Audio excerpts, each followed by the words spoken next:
All right, what's going on, folks? This is day 3? 4? I think so. 3. If you count 3. the day I don't know of- anymore. Is our 3rd day of hunting. Yes. Yes. 1 day of scouting. Anybody 1 day of listening scouting. already knows because they saw what this episode is called. So this sounds a little bit ridiculous right now. But Just tells you how the weekend is blending together. yeah, Yes. so we're back in camp, drinking beers and scratching our trigger bites collectively.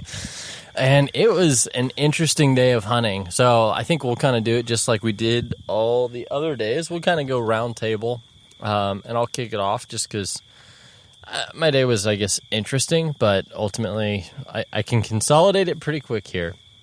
So I did not forget my hat or wallet or anything. good. I was all set up, ready to go. Biked out to my spot real quick. Actually, part of the spot that I had, part of the trail that I had to bike over was grassy, so I decided to ditch my bike a little bit earlier than I normally would. So just ditched it off the side of the trail, walked in the rest of the way, half mile or so, not too bad. Got set up, had to make a little pit stop and make a hole and fill it with some mud, if you know what I mean, on the way in. But that was good. Got all set up and then just waited and was there in perfect time. The wind was a little bit swirly where I was, so it was hard to know if that was actually the right spot or not.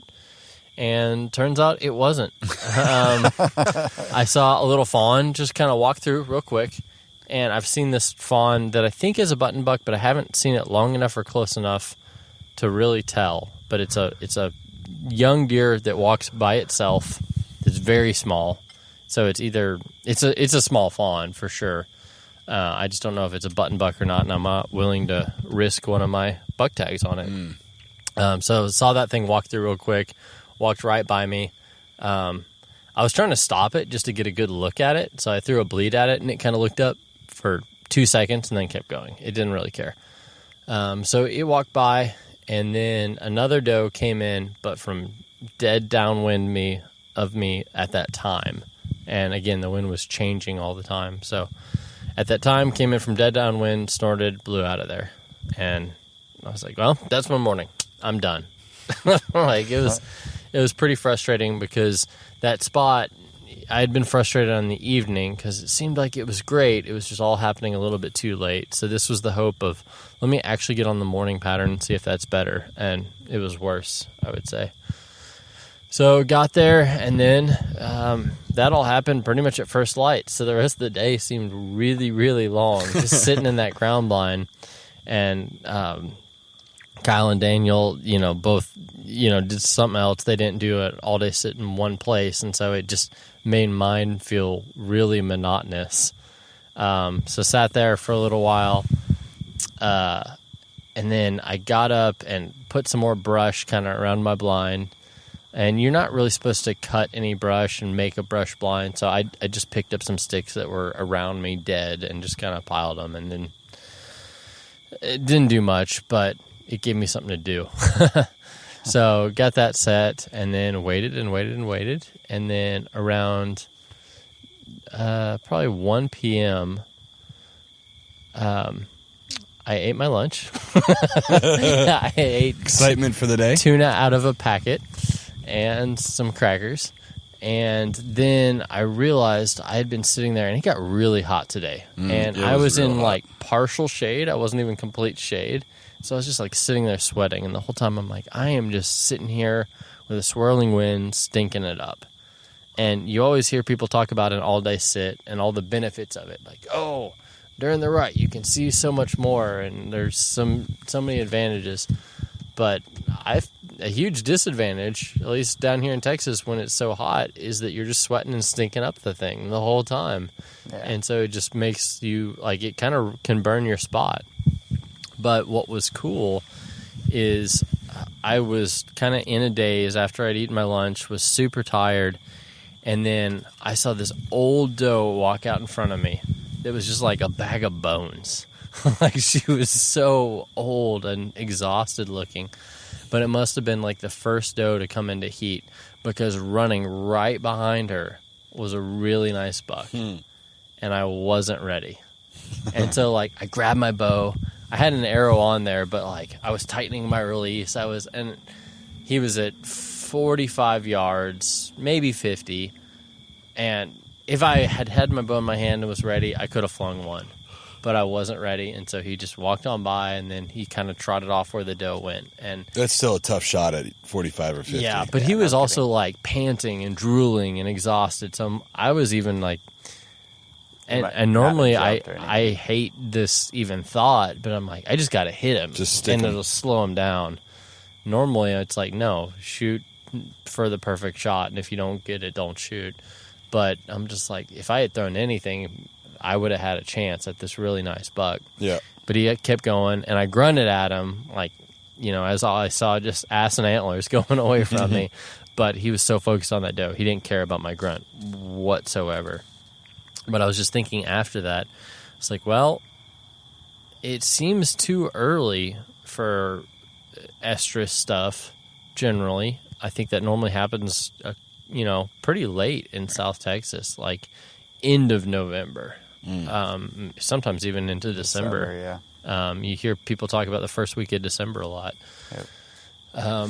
So I guess this was just the first doe to come into heat, but it kind of gave me an idea that I had been sitting in this blind stinking it up so much that if there was any sort of deer urine, either just regular deer urine or estrus deer urine, it would give deer something else to focus on. Because I Not saw your stench. Yeah, exactly. And I saw that this buck was focused on the estrus, so heck, I'll give it a try. And so I went to go meet up with Daniel to get that stuff, and then some other stuff happened, and that got complicated. But I guess my day as a whole, just to kind of sum it up, it'll make more sense after Daniel tells his story. But went and got that. There were some things that took some more time. Went back, got my bike, and then went back and forth to my blind a couple of times. And it's just like today, and then in my evening hunt, went, sat down, and then right at last light, I think last legal shooting time was 6:13. At 6:06, doe came out from dead downwind of me, snorted at me, and ran off. And so it was just like, all today was for me was the most complicated way to eat tuna out of a pouch. Yeah, it seems like a lot of work to get a pack of tuna. Yeah. You should I have don't just gone in recommend and gotten it. a tuna salad sandwich or something. Would have been a better use of my time. And that's my biggest regret is like, Not buying a tuna sandwich? no. that I worked so hard to basically burn a day. Yeah. Because today was the midway point. We're now past midway on this That's hunt. how it is out here, though. You're burning days to try to move the needle a little bit. But I burned a day in definitional insanity. Try the same thing again, expecting different results. I did an all-day sit, which is really painful for me to begin with, in a spot brutal. that wasn't producing. It's brutal. Yeah. So I'm done with that. Yeah. I kicked over my ground blind, packed up, took my ball, and went home. Nice. That's a good thing. Good work. Well, I had a more interesting day, I would say. So, Pliny told me about a spot that he had seen from a long ways away, where he had seen some nilgai come out and some deer crossing and things like that. And so I was like, sure, I'll try it out, because I think I burned up where I was sitting the last day and a half. So it's like, let's go do that. So I went over to where he said, and I went in and sat in a spot for a while. And I was watching nilgai out in the field. So there was two bulls a long ways away, like 1,000 yards away, like Goodness. way Oh, wow. out there. But Did you take the shot? oh yeah, for sure. To the point where there's like mirage and they're blurry. Yes, and, my yeah. 1,000-yard pin Yeah. was down at my toes. Yeah. So, but there were like young cows close. They were probably like 300-ish yards away, and they were going over to this water source that I had seen on the map. And I just thought that, maybe they'd come from that water source over to where I was. It just seemed like a good spot, but I was wrong. They went from that water source over in another direction. And so as they were crossing over there, I saw a couple of does cross over there too. And so I just got up because there's nothing else out there. I just got up, curled back into the mesquites, and snuck my way in that direction to see if I could cut them off. And so I cut over there, and when I got over to where they had entered into the mesquites, I just sat down somewhere just to be quiet and listen and stop and be ready. No blind or anything, just sitting. No, I mean the grass is tall enough. That time I think I just knelt down. I had a chair, so like when I sit first thing in the morning, I'll pull the chair out. Yeah. But a lot of times as I'm like moving around and finding things and stalking and things Not like worth that, digging it out every I don't time. dig the chair out. Yeah. I just squat down or plop down on my butt if there's a tree I can lean up against or something like that. So I got over there about where they went in, just kind of sat down and listened and watched and read the situation. Somebody rode their bike by, and the does jumped up and kind of ran off, but didn't really run off, like kind of just like scattered into the mesquites a little farther back. So I was pretty close to them, actually. I didn't even know. It's probably like 30 yards away, but when you're in mesquite flats, like you don't know they're there if they're bedded down. So they're bedded down in there. So they bumped up and scattered back into the mesquites. So I was like, oh, crap. So I curled back so my wind was better, where my wind was blowing over the lagoon. And so there was but I could see probably like 50 yards through those mesquites. There's like an alleyway. So I could see if they were going to cross at all. So I could see where they were at. So I sat there, and I was sitting there kind of waiting for a while. And all of a sudden I heard some mariachi music playing. I was like... Was it on a riverboat? I was like, what in the world? Yeah, so... And then, right after that, I hear, hey, you guys aren't supposed to be here. And I was like, what is going on? I can't see anything. I can just hear it. And... What time of the day was this? This was at probably 9 or 9:30. Unbelievable. Wow. And so one of the hunters yelled at these guys and said, you're not supposed to be here. They had music blaring on their phone or a speaker or something on their bikes. And the guy goes, just bikers just trying to do a tour of the park? because he goes, I'm calling the game warden on you right now. You two need to get out of here. And they're like, oh, okay, sorry. And they just turn the music off and I didn't hear anything else. And then I hear the hunter. Good for that guy, though. Yeah, I heard the totally. hunter on the phone with them. He said, yep. And they went back towards the parking lot, and they were doing this. Good for him. Yeah.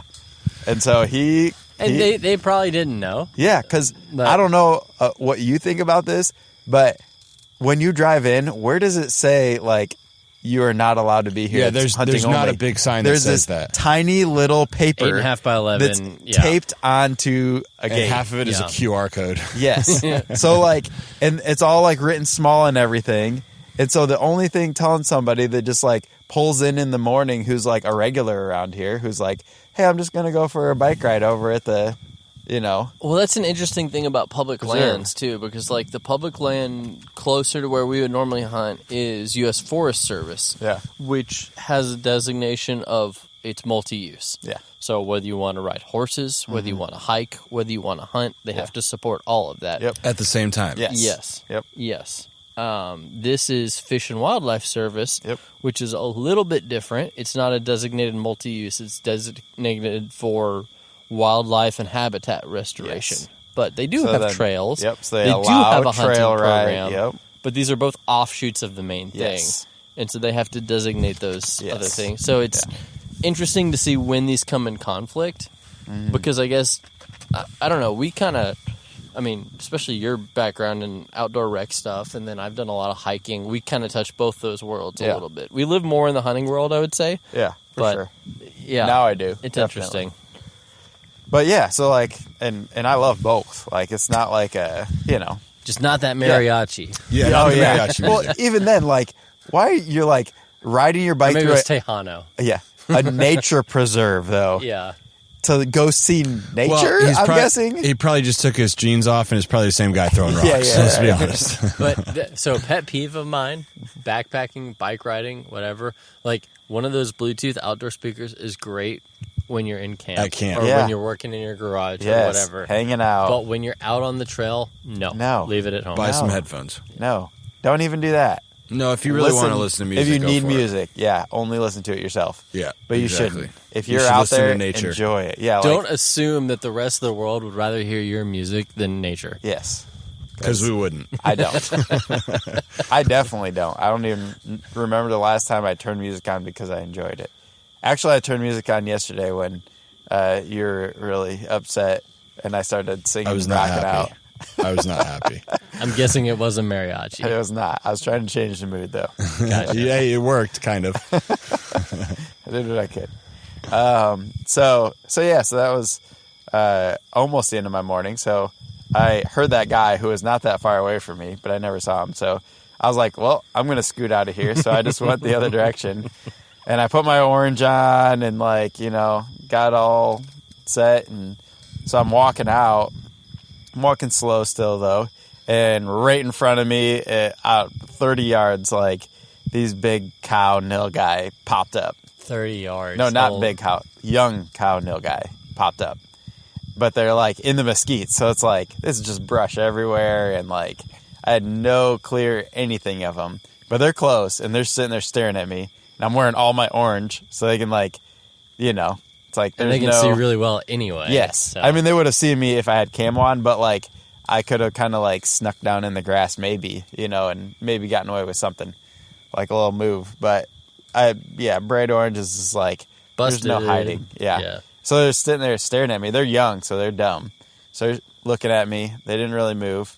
So I, tried to, after a while, I tried to make the first move where I was like... But even those calf nilgai, how did, size-wise, compared to, those white-tailed does that you were seeing earlier? They're bigger than a white-tailed buck. Yeah. It's unbelievable. And these are not young calves, because I saw a young calf and it was tiny. It was so this is juvenile. Yeah, so Okay. teenage, A year old. It's you can tell they weren't older because they get grayer and darker in color as they get older. So they're still that orangish red, but they're big. Yeah. So these ones I would have been 200 pounds plus for sure. It's these are big. Yeah. Wow. They had size to them, which I would love to take one out. So I was, I tried to make a play on them. So I'm I'd sit and pause, and then they kind of take a few steps away, and I'd try to maneuver so I'd get in a gap so I could range them, and, just play that out for a good 3 or 4 minutes, and then they ended up just trotting away. So then I just kind of let that go, and I was all right, I know they're in here. I'll just, come back tonight. So that was the end of my morning. I went and got gas and got lunch and took a nap in my truck with air conditioning on. Well, Pliny was sweating his face off. I was kind of at first I was kind of jealous of y'all, man, I'm getting a break. But then I once I committed to it, and I'm you bowed up a little bit. I'm way cooler than them. I don't need air They're conditioning. leaving. Bunch of and sissies. food. I'm sticking to it. I'm 2 eating miles my back. tuna. Yeah. I saw a buck. Yep. No, I didn't saw shoot it. Yeah. But I saw seen it. a buck. I saw it. I wish I was eating tacos right now. More to come later on that. Yeah. So did that. Went back out. Sat out in that same general area. I sat in a spot where I could just see everything. I could see a big field on one side. I could see a big field on the other. And I was sitting in a tree line. So if I saw something in either of those fields, I could scoot on the opposite side of that tree line and make a move on them. And so that's exactly what happened. I saw these group of nilgai 250 yards away to the south. And so I went back behind those trees that I was sitting on the tree line. I hustled my butt back 50 yards and then cut over when I got to the mesquites that could circle around behind them. And that's what I did. I started circling back around behind them, kept my wind right on them. So I wanted to pop out kind of in front of them because my wind was kind of pushing straight out to the field from the east, and they're to my south. So I had to go east to get to them, and so I tried to cut out early so I could pop out in front of them, take a shot from there. And as I was coming out to pop out in front of them, my wind was good, but I hear this doe start blowing at me. And I was like, what in the world? And then... Did you know that doe was there? Nope. It was pretty heavy mesquites. Yeah. Like, I didn't know she was there. And come to find out, she didn't know I was there because there was another guy who was just, like, sitting... Joy of public land. Upwind of her. Yeah. And I heard him in there. He was like, oh, dang it. He like said it out loud when the doe started blowing. And I was like, come on, dude. Yeah, he I was knew like, it was done. Yeah, but don't say anything. There's other stuff going on. Like, I'm making a play on these Neil guy, and you're over there talking. And he said that, and then I saw them through the brush, like, go back the other way away from me. And I was probably 50 yards away from him, but I needed to pop out in front of the brush to try to get a range on them and, try to get a shot on them. So that happened, and then the sun started setting, and one of the Nil guy ran out into the field with her calf, and this was like little calf. But they ran out when the doe snorted. So, no. So, like, this all happened in, like, 20 minutes. So, like, a wait. Okay. Good. So, the doe snorted. I kept curling around to, like, sit where, like, when I heard the guy say something, I was like, well, I'm going to wait because that doe might, like, come out towards me because it's getting away from that guy. Right. Like, it caught his wind. So, I'm sitting there waiting, like, maybe this doe will come out. Maybe one of those Nil guys will come running around, So, I just sat down. I just squatted and I, like, got in the best position for my wind, where my wind was just, like, blowing out to the middle of the field, and just waited to see if something would come out to me. And one of the Nil guy ran out to the middle of the field, 10 minutes later or whatever, as the sun's going down, with the calf. And this calf was tiny. This is a little one. So, like, probably 150? This is, like, probably 50 pounds. Oh, wow. It was little. It was pretty fresh. But then she got far enough out in the field where she did catch my wind, I think. And she just looked up and she just ran back. Where, like, she didn't make any sounds or anything like she did with you, or one of them did with you. Yeah. Pliny. So I didn't hear anything. It was just, she ran out there, was looking around, ran back, took the calf with her. So then I was like, oh, well, it's getting kind of dark. So, like, I was I kind of backed into the mesquites a little bit. Couldn't see very well, but then I heard something, so I pulled my binos up, and I saw the doe through the brush.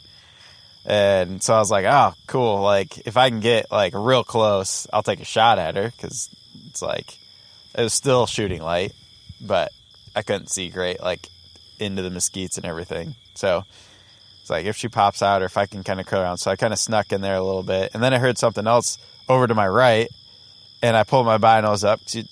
Even though they're not that far, you can see so much better through binoculars because they just bring in all the light.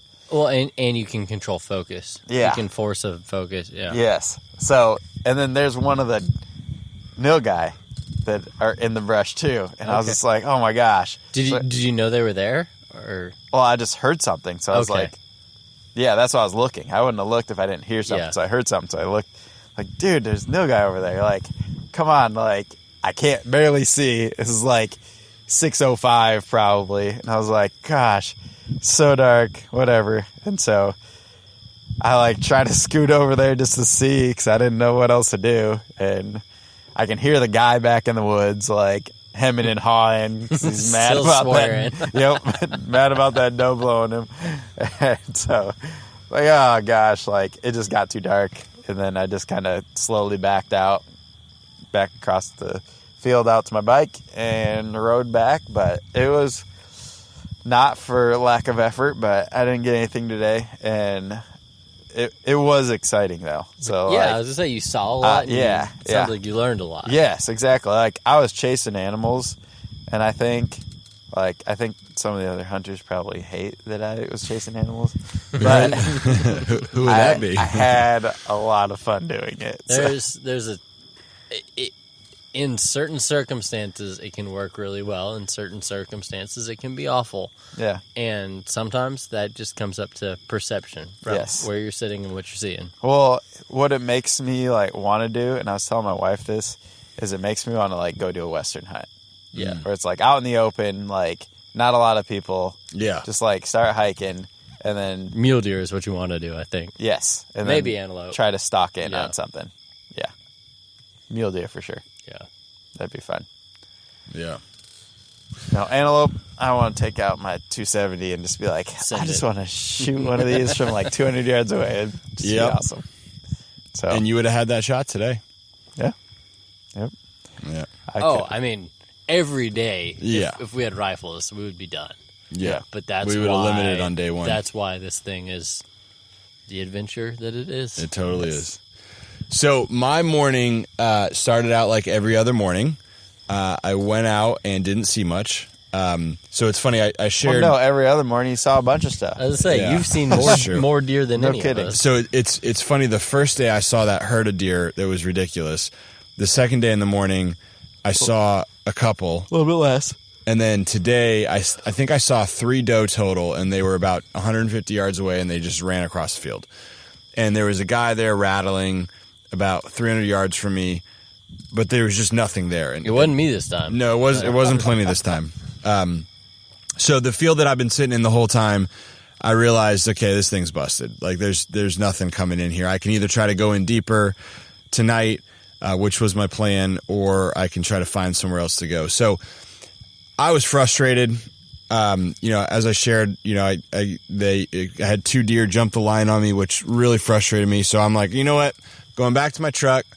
I need to run to Walmart anyway. I'm going to run to Walmart. I'm going to grab some lunch, and then I'll come back, maybe take a nap, and then get back out there. So I ended up going out to Walmart. I called my wife, and I have 3 young kids. I'm talking to the kids on FaceTime and talking to my wife. I'm like, yeah, this is a really challenging hunt. Like we're seeing a lot of stuff that's really far out for a bow, and it's super frustrating that they're very spooky.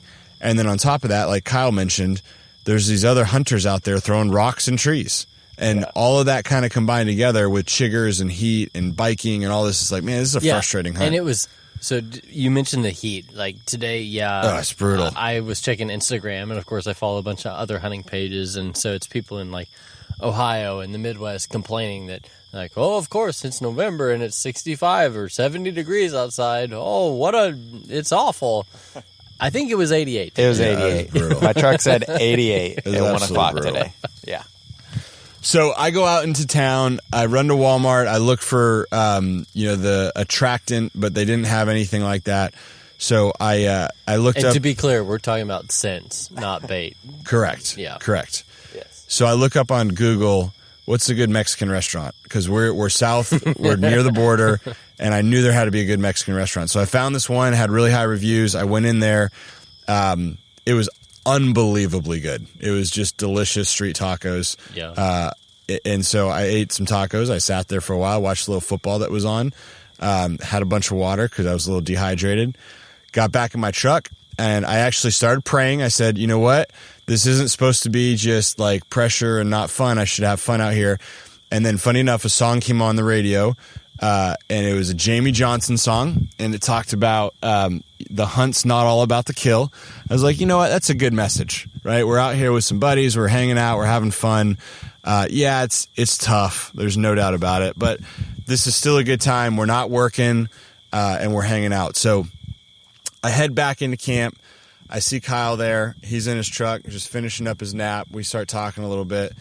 And then he was going to go in. We're going in from basically the same entrance, but he was going in like, I don't know, 30 yards away from me. Yeah, so I went down a different trail this time. This is the one time, which in hindsight, well, I thought was a great idea because once I got over there, I realized it was paved. And it was I'm taking way that faster tomorrow. to get out Yeah. there. Yeah. Pave sounds great. Yeah. Yeah. Sounds like a different world than I was in. Yeah. Yes. So it was a very nice trail. You get out real quick.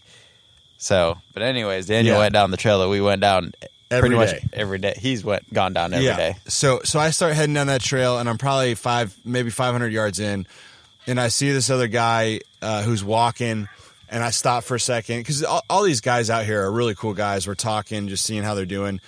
And I'm like, hey, did you see anything? He's like, nah, we're talking about what we have seen, what we haven't. Everything's too far away. And he's like, hey, did you see just up ahead there was a doe that crossed the road? I'm like, oh, really? No, I must have missed it. And then there's these other two guys coming from the opposite direction down the trail, and they're with a cart, and the cart's packed. And they come down, and they got a nilgai head, a bull nilgai head on top of a bunch of meat. And we talked to them for a minute, and they're like, hey, there's a doe down there, and the doe is like 10 yards in the woods if you want to go try to get her. And so we're just looking at the nilgai because they were just like exhausted. Oh, they were exhausted. Like, we can't. Yeah, they're like, we got too much on our We hands got already. 300 pounds of meat here. I don't need an extra 30. Yeah, we got to haul it out. Exactly. So they end up going down, and they're starting to walk back towards the trucks. And me and this guy are still talking, and we see the doe pop out again. And I'm like, hey, are you hunting here, or are you going to continue on? He's like, no, I'm going to continue on. I'm like, do you mind if I try to go get on her? He's like, no, go for it. So I put my bike down. I get my pack off. I get my bow. I start walking towards her, and she was about 75 yards away. And if we're looking at the trail, she was on the right side of the trail. And so I go and I get behind this tree, and I'm about 45 yards from her, and she jumps into the woods. So behind us, there's this water hole, again, on the right side of the trail. So she was trying to come on the trail to get back into the water hole, we think. So I'm like, okay, you know what? That was cool. I'm going to go grab my stuff and bike out. So I grab my stuff, I bike out, and I'm biking. I'm like, you know what? There's a doe sitting here somewhere. She obviously wasn't too spooked to run off. I'm going to shoot this doe. Like, I'm just going to shoot her. So I parked my bike. I said, hey, man, I'm gonna hang around for a while and try to see if I can get on her. And he's like, cool. And he walked off. Really nice guy. And so I set my bike past where I saw her go in, get everything off again, get my bow, get an arrow knocked, walk out. And I start walking down the trail. I look to my left because now the trail's on the left because I went past her, or she's on the left. And I see her in the woods. And so I immediately back up, and I'm about 10 yards behind her in the shadow of this tree. And I get down on my knee, and I'm just watching her. And she slowly comes out. Had she seen you? Was she looking at you? She was looking at me. No doubt about it. But she was just kind of pinned down. She was pinned down, and she knew where she needed to get. She wasn't scared, which was weird. But she was just like, I'm not really sure what to do with this, but I'm going to kind of do my own thing. So I kind of hide. And I still have my orange on, too, by the way. Oh, wow. So okay. I'm as bright as day, right? And so she jumps out of the woods and about 15 yards in front of me and darts across the trail into this really thick grass behind some mesquites. If you've seen Jurassic Park: The Lost World, the raptor scene, totally, it totally is. That's this grass. Except instead of raptors, it's rattlesnakes. Oh, Yeah. So I go, okay, well, she's about 25 yards from me. I ranged her, but she's behind a mesquite, and there's a bunch of other mesquites, and it's tall grass. But I saw an opening between a big mesquite and a little mesquite. I'm like, you know what? If she crosses that way, I probably got a good shot on her. And so we're playing this game for, I don't know, 15 minutes, 20 minutes now. And I'm like, man, it looks like she's going to cross that way. So Pliny and I talked the other day. He's like, dude, you just got to draw your bow and just wait.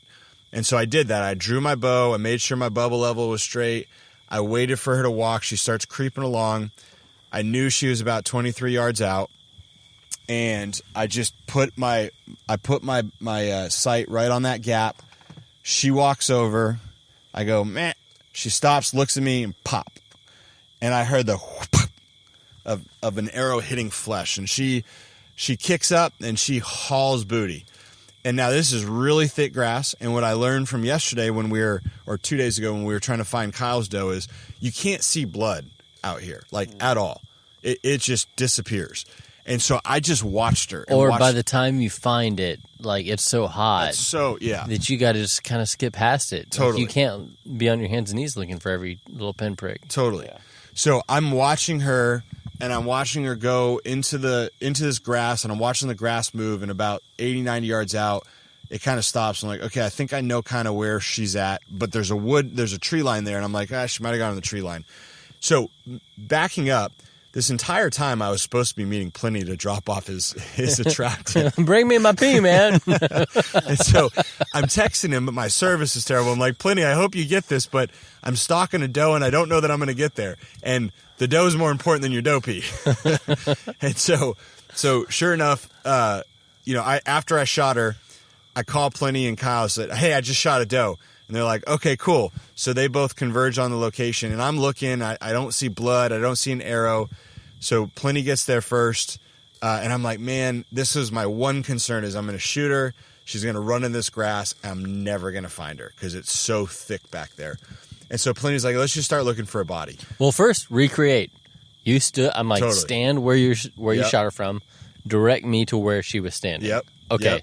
Because a lot of times you think, okay, she was here, I was here, but if you're a little bit off, that can Changes throw the off whole trajectory. the rest of everything else. And it's weird when you shoot from where you're looking at the terrain and then you walk to that part of the terrain, it's totally different. Yeah, because you're like, in that first gap. I'm like, there's not a gap. There's no gap here. What are you talking about? Yeah.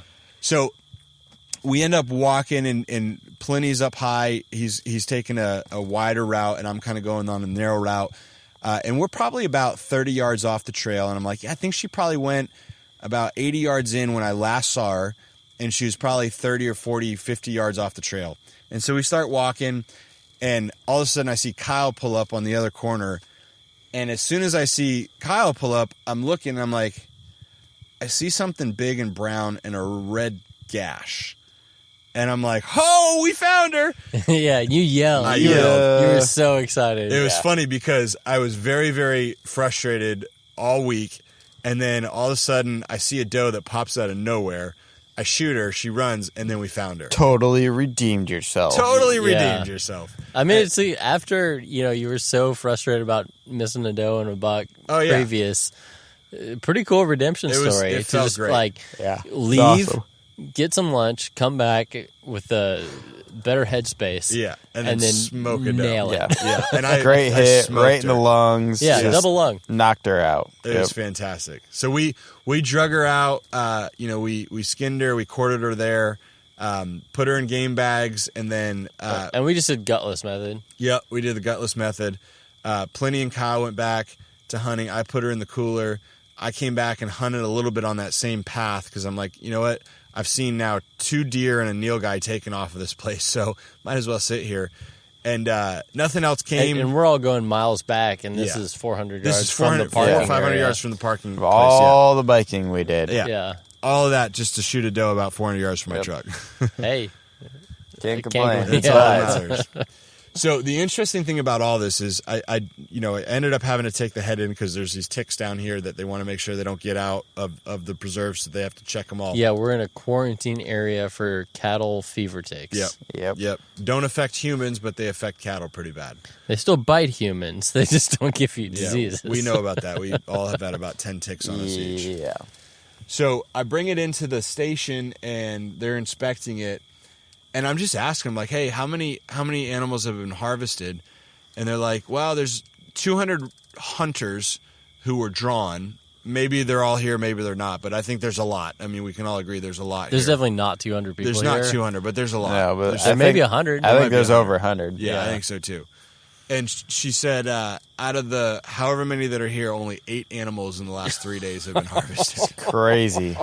2 Neil and the rest are whitetail, and I That's think all of crazy. them were doe. And I'm like, holy Wow. smokes! No wonder we're so frustrated. Yeah. And she even said, which we all know, right? First day you're gonna see a lot. Second day it peters off. Third day, they're spooked. Yeah. And that's where we're at. And we can all attest to it. They are spooked. But Yep. it was a fantastic day for me. I was very excited to be able to nail a doe. This was my first public land kill and my first public land bow hunt and my first doe kill with a bow. So there's a lot of firsts today. Yeah, and even there are people who like straight up think that you can't spot and stock whitetail. Yeah. Or that like No, that's not true. how would you kill deer from the ground? Yeah. And it's just That like, was super tough. That's You're- not true either. yeah, exactly. And people do it all the time. Yeah. But I think it was super cool that your first deer with a bow was on public land in a tough hunt on the ground, Yep. spot and stock at 2:15 in the afternoon. Totally. Yeah. Like pretty cool, man. Crazy. It was That's pretty awesome. fun. It was pretty fun. There's been people who have been hunting for a long time that can't say they've done that. Yeah, and it was after yesterday when I actually listed my bow on Craigslist. No, I'm just kidding. I didn't do that. But I thought about it. He thought about it. Talked him off the ledge there. He did. Playing some rock music. Yes. Yeah. Man, what a cool day. Yep. Well, My day was a lot of frustration, and I'll admit that. Kyle, I mean, it sounds like you learned a lot, you saw a lot. But That was exciting. It was fun. It didn't result in bagging Yes. anything, but it was an adventure. Yes. And then Daniel hitting the home run, That's knocking it out of the park. You just got to get lucky. So sometimes. pretty Boom, cool. baby. And then actually one interesting thing, Kyle, what did you see on your way out to the hunt? You didn't mention I this forgot earlier. about that this morning. First thing that I saw, so it was sprinkling on and off. I don't know if anybody mentioned that. First thing this morning is like sprinkle, stop. Well, I was sitting there and I watched this black thing, because it was still a little bit dark, chasing a young nilgai. So it wasn't a small one, but it was probably like, 150, 200 pound nilgai, but it was juvenile, whatever. And it looked like a black coyote, but it was a dog. Because at first I was like, coyote, and then I was like, no, that's just a black dog. And then 2 minutes later, a white pit bull came trotting in down the same trail. Yeah. Yep. And they were chasing this young nilgai. And it was nuts. It was these two like wild domesticated dogs, undomesticated dogs, I guess. Yeah. Post-domesticated. Yeah, they were hunting on the preserve, which is very interesting. Yeah. Just like us. Yep. That's they've been hunting on there longer than we have, so. Yeah. We should follow their lead. We started Thursday. They probably started before Thursday. Yeah. So. Yep. Well, and then that's super interesting too. But what did you see on your way out this evening in the trail? Oh, On my the way big out? long thing. Yeah. Oh, the snake? Yeah. Oh, yeah. Giant rattlesnake. But that was on my way in to hunt this afternoon, right That's after what I Daniel. meant, on your way out yeah. to the... Oh, yeah. On my way Yeah. out to my evening hunt. Yes. So after we got Daniel's doe cleaned up, I was riding my bike out to my spot, and I saw the biggest rattlesnake I've ever seen in my life. Whew. It was as thick as my arm. It was huge. Well, and I had a little mini freak out when I nearly ran over a bull snake. Yeah. That looked convincing enough, Yeah. but this is the real deal. Yeah. Well, and so he's texting that, and meanwhile, I'm in this really long grass still looking for my arrow after we clean the doe. I'm like, I'm going to find my arrow. I've only got 4 left. And he texts that, and I hear it wasn't a snake, probably, Yeah, but it was I hear just like something. I'm like, I'm out of here. Like I'm a done mouse with this. or one of those field mice or something that make those funny sounds. I don't like this tall grass and snakes in it. Yes. Yesterday, I saw what's it called? A whiptail or something. I looked it up last night, and A whippoorwill? no, it was a snake. The snake that I saw yesterday. Remember? Yeah, no, I'm talking about birds. No, it was like those multiple. It The- had like the polka dotty looking one. no. It's called like a eastern whiptail, I think. Okay. Because I Well, you looked it showed up. me the picture. I just don't know what it's called. Yeah, I looked it up, and it was interesting. But I guess it's more common than I thought, because I was like, I have never seen a snake like that before. Yeah. But, yeah. There's So, a lot of snakes down here. Yep. I mean, it's like swampy areas, and it's a lagoon, so it's like muddy and stuff like that. So there's a lot of animals. So Yeah. if you got a lot of prey, you got a lot of predators. Yep. That's the way it goes. So, Well, man, it was a tough day, but ultimately the fact that in camp right now there's a cooler with deer meat in it, fantastic. that's a success. yep. Win. And then we didn't cook in camp tonight. We actually, we each kind of planned a meal. So that was day 1, 2, and 3.